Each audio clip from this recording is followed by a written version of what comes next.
In this lab, we're going to make chrome yellow, otherwise chemically known as lead to chromate.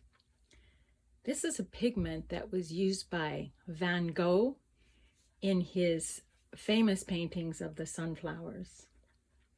It's an interesting pigment because the two components that you combine in order to make chrome yellow are very toxic.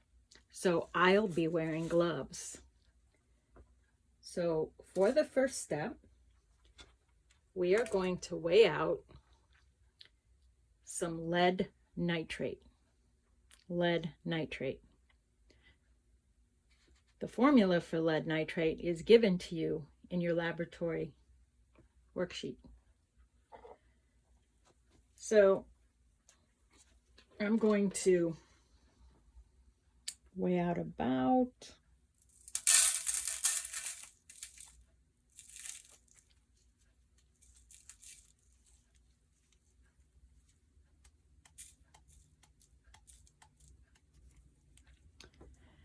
this many grams. So record this number in your data sheet.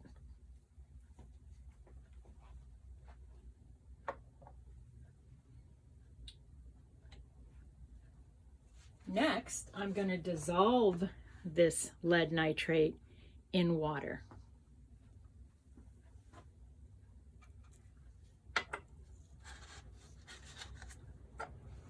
So you'll see me transfer all of it to a beaker.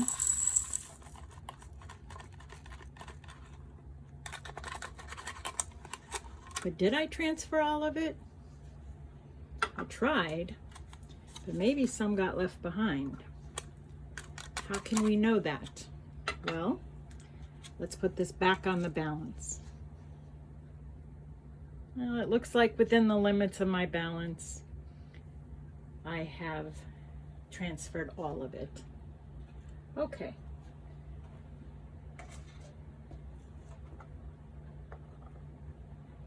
Now I'm also going to weigh out some potassium chromate.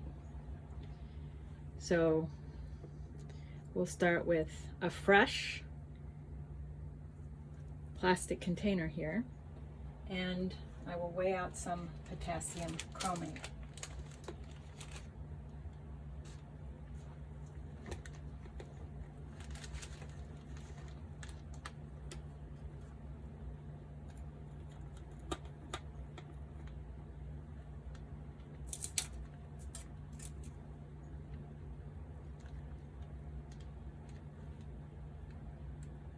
Okay, a little bit.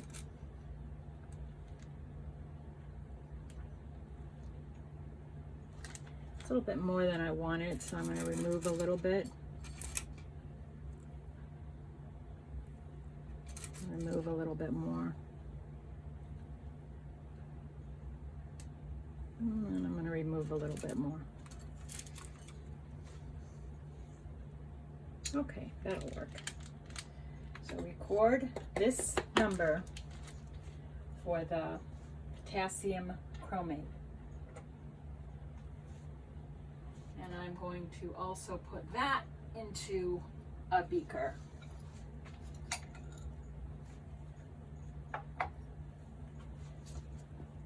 So here goes.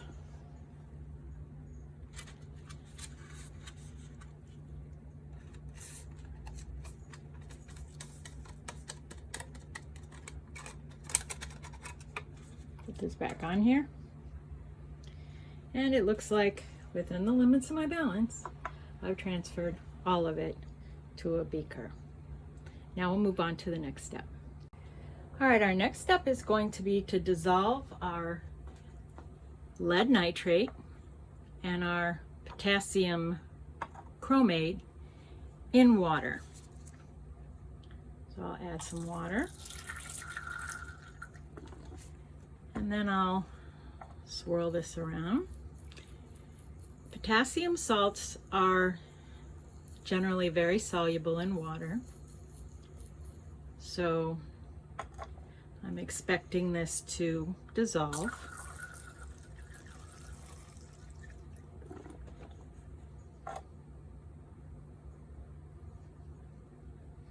I'm going to leave that sit for a minute. Start on the potassium chromate. I said potassium salts are soluble in water, so are nitrate salts. So the lead is a nitrate salt and the potassium chromate is a potassium salt. And both of those are soluble in water. So we want to get it all dissolved.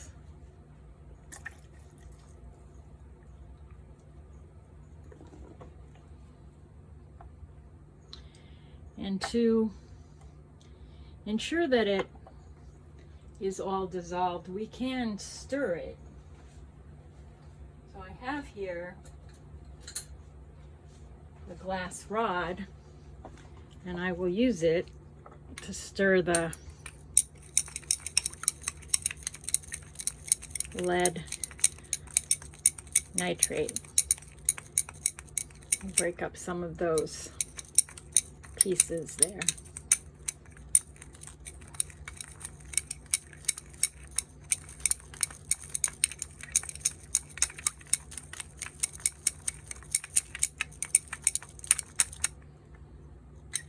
Now I'm not going to use the same stirring rod for the potassium chromate because I don't want these two different chemicals to interact yet. I want to make sure that I get them completely dissolved in the water before I combine them for the reaction. So let's use a different glass rod and stir up this one. This one had finer particles, so it does appear to be dissolving very well. And it looks like a little piece of foreign matter might have gotten into this, so I may want to remove that carefully in the process of combining these two. So we'll think about that. Let's go back and see how this is doing.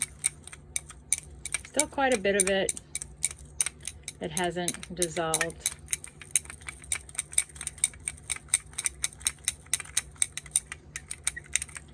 But little by little it'll get there.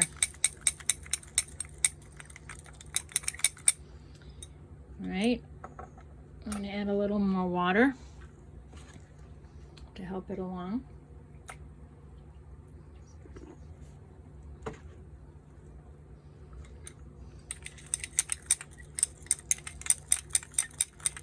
Now I'm not in a particular hurry to get this dissolved, but if I was, one thing I could do is warm up the solution. In general, substances will be more soluble at higher temperatures. So, but it's coming along. It's coming along. So I'll stop the video and come back when it's completely dissolved for the next step. Okay, I've been stirring and stirring, and now this is the result. That looks like pretty much all of the lead nitrate. Well, there might be some little tiny particles, but we're not going to worry about those. Looks like they're pretty much all dissolved. And likewise, the chromate is all dissolved. So now, the next step, I'm going to remove these stirring rods and carefully place them in a bucket where they will be washed. And then I am going to pour both of these solutions into this beaker. So first I'm going to pour the potassium chromate into the beaker. And I did remove that little piece of debris. I used tweezers to do that. So I want to try to get any material that got left behind. So I am going to rinse this. Now I'm going to add the potassium. This is the lead nitrate. I'm adding it to the potassium chromate.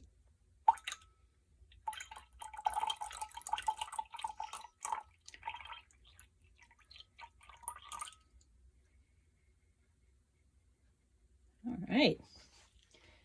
So what have we created here?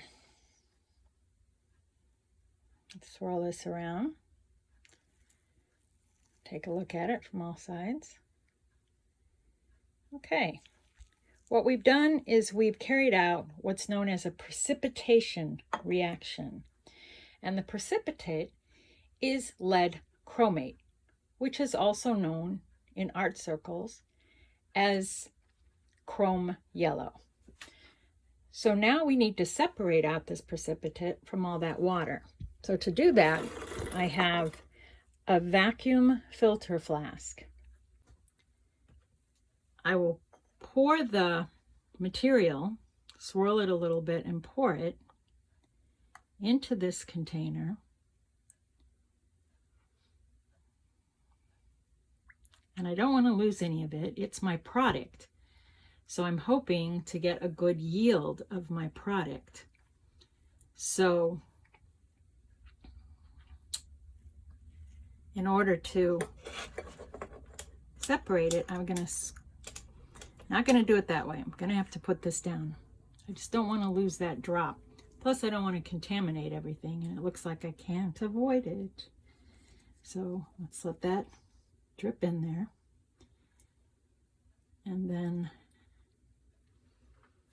we need to have a way to set it down on a surface that we can just dispose of. So I'll set it down in here, and then I'm going to pick up this and squeeze it. Squeeze it. Squeeze it. Squeeze it. Squeeze it. And what that's doing is it's creating a vacuum. All right? And leaving behind the material that we want to recover. All right, so now we'll pour some more in.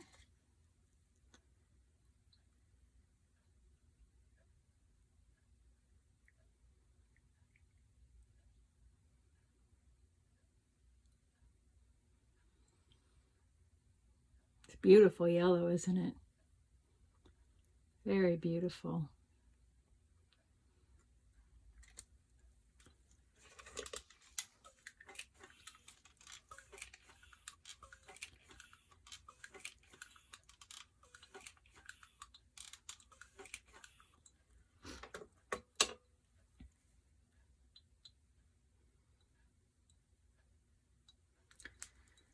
We'll let it take a little bit of time.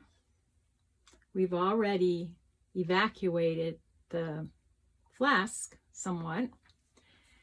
Let me show you what's happening down below here. So we are getting some of our product that's showing up in the filtrate. So once we remove as much product as we can, we actually need to filter the filtrate a second time.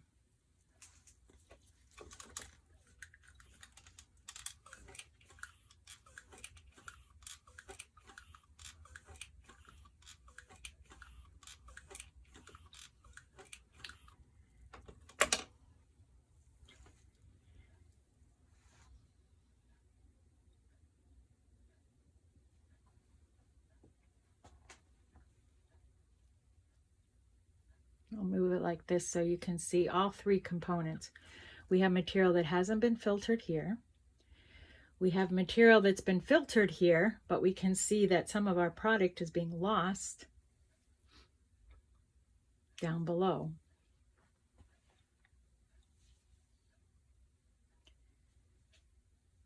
So right now we're just playing a waiting game, waiting for this material to finish filtering. In the meantime, we can add more water to this beaker to try to rinse the material away from the edges here, get it suspended back into water, and then we can continue to filter it. Okay, so let me wash down the sides a little bit.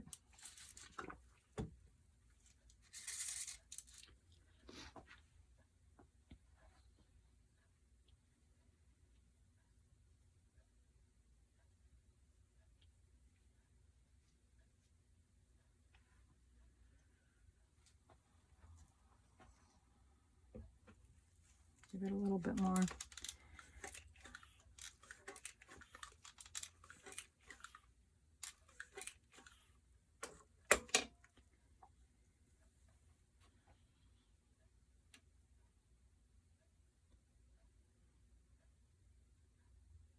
Now, in order to weigh our product and determine our percentage yield for this reaction, we're going to have to collect it and dry it.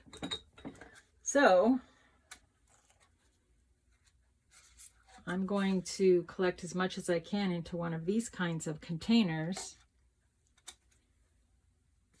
and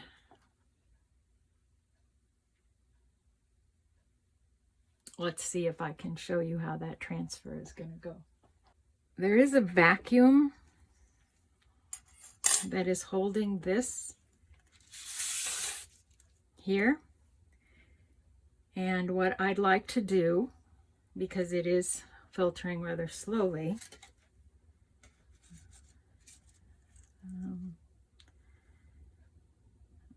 I'm going to go ahead and pour the rest of it through.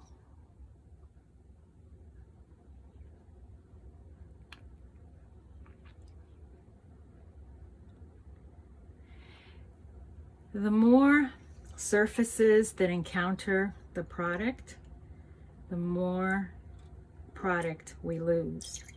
And I want to try to keep as much of it as I can. I don't want to waste it. So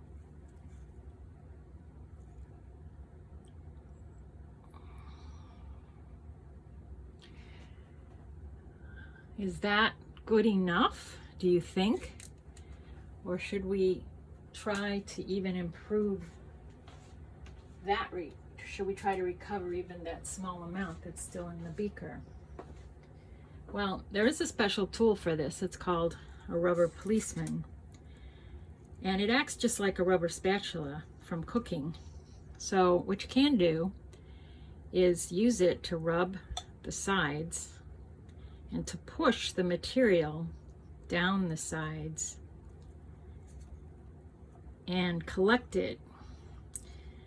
Now, lead chromate, chrome yellow pigment, is very insoluble in water. So even though the individual solutions, the lead nitrate and the potassium chromate, are very dangerous, once you've made the pigment, most of that material is now bound in a form that is not particularly dangerous. Although I wouldn't eat it. That would not be a good idea. So I have a little bit more here. I'm going to pour that through.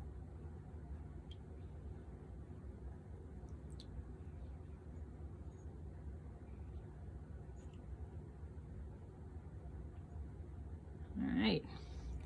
And then I'm going to call that good enough. I'm going to call that good enough. So I'm getting rid of that beaker, and I'm putting all of my dirty glassware into a container where I can deal with it later. Doing the dishes is part of chemistry also.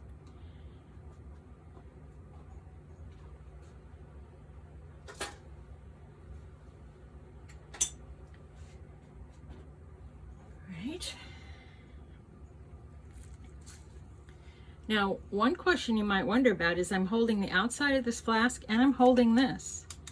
So I have to remember that these are also contaminated surfaces. And when I do my cleanup, I'm going to have to clean these as well.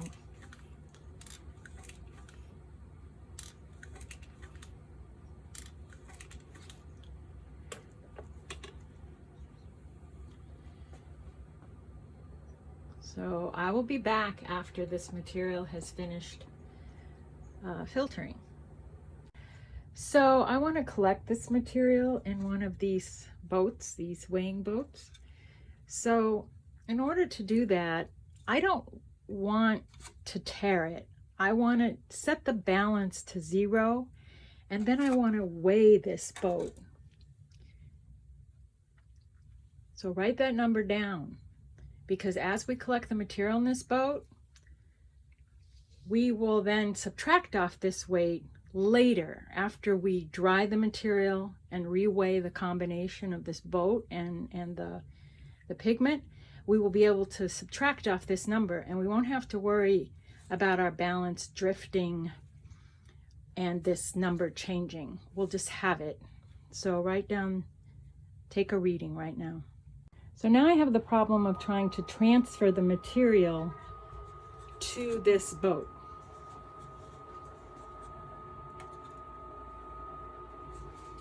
Let me give you a nice close-up of it. I mean, doesn't that just say yellow? Yellow. You can understand why this pigment was so popular, but you can perhaps also understand why it's been replaced by less toxic substitutes. All right.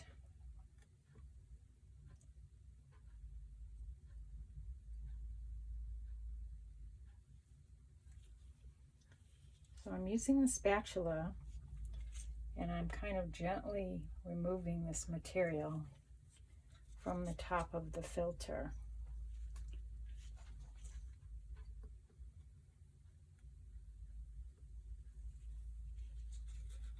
It's very wet and pasty at this point.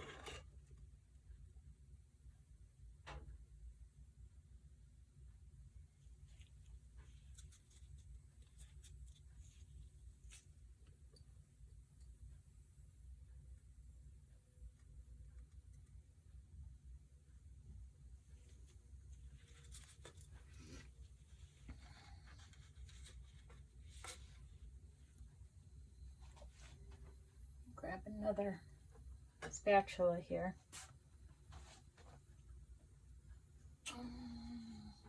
What? Something actually that I can just throw away. This little wooden rod. So material can easily be lost in the transfer process as well, as you can see.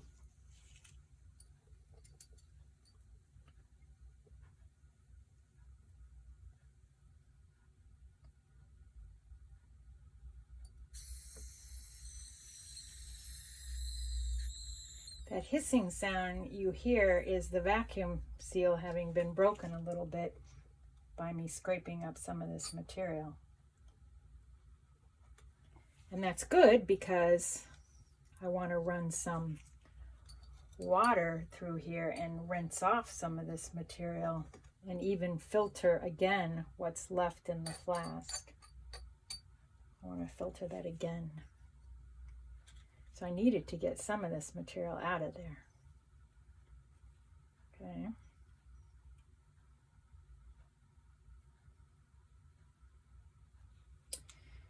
And I'm playing a game of trying to clean these two implements by using one on the other, and I end up passing material back and forth between them a lot. Okay. All right, got some more off there. Cleaning, cleaning, cleaning. Scraping. And some more material off here. This helps you appreciate what's often involved in recovering a product. So what I'm going to do now is I'm going to take the material that is down here in the bottom of this flask, this material, and I'm going to transfer it to a beaker so that I can pass it through the filter again.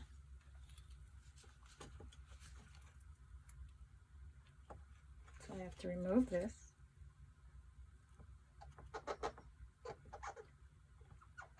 All right. And then I have to pour this into the beaker. So I'm swirling it, swirling it, swirling it, swirling it to get it in suspension again. It's not going to dissolve. I want to get it into suspension again. Pouring it back into the beaker. Putting this back on here. Okay. And then here we go again. All right. So let's see if we get a clearer filtrate this time. That's what we're hoping for. We're hoping not to have so much of our product end up in the filtrate. Okay, we're hoping to get that material captured as well.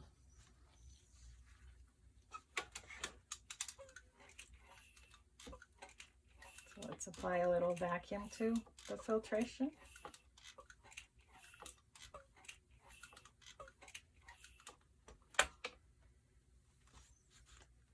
To pull the water out of it.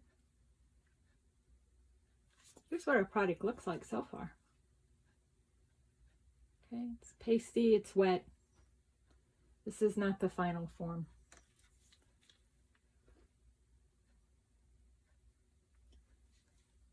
So I'll come back when we've gotten most of this material filtered. So I want you to notice how much clearer the filtrate is this time.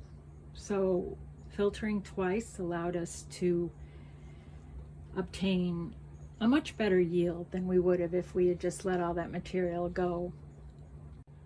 Okay, so I've finished with the pouring of the material. So let me give you a close view here and then pull back so you can see the filtrate. Now the filtrate is toxic, and so we have to be careful how we handle it. So the first step is going to be to remove this top part. And to do that, we have to kind of break the suction that we've allowed in here. There's, it's not breaking real easily, so I'm going to see if I can't break it up here by just moving the filter paper over a little bit. Hear that sound? Yeah. Because what I want to avoid is a big pop. Like that might cause me to jump, and then I tip over the flask, and then I really would have a mess. So I'm releasing the pressure very slowly, allowing the air to flow in through the side of this until it equalizes. I'm going to give that a minute. Then this should come off fairly easily.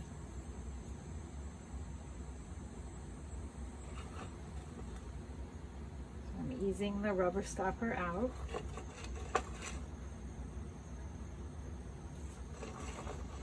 Turn and ease it out.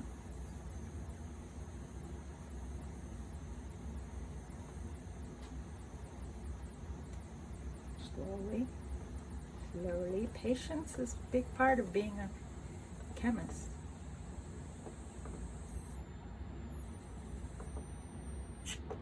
Yeah, we're out. going to set this off to the side. So here's the product. So I want to try to transfer as much of this into this container. Now, there's no way it's going to easily come off of the filter paper at this stage because it's too wet. So I'm going to go ahead and just keep the filter paper with this material for right now. And then when it dries, I'll be able to separate it from the filter paper more easily. So I'm just going to put it in there, filter paper and all. And now I'm going to clean this as much as possible. And here we are back to scraping again. Scraping and scraping. Okay. And at some point you just, give up. You just say, well, I got enough product, I'm happy. But if you work in a chemical industry, percent yield becomes a matter of money. Like the more you can recover, the more product you have. On the other side, the longer it takes you to do that, the more it costs to recover. So it's an optimization problem. Like, what is more important, time or the product? So, okay, put that there. Okay. Whoops, I don't want to go too much up on the edge because then everything gets contaminated. All right. Okay. And so now we just need to wait and let it dry. Now to help that process along, I am going to put this into a special chamber. The chamber is called a desiccator.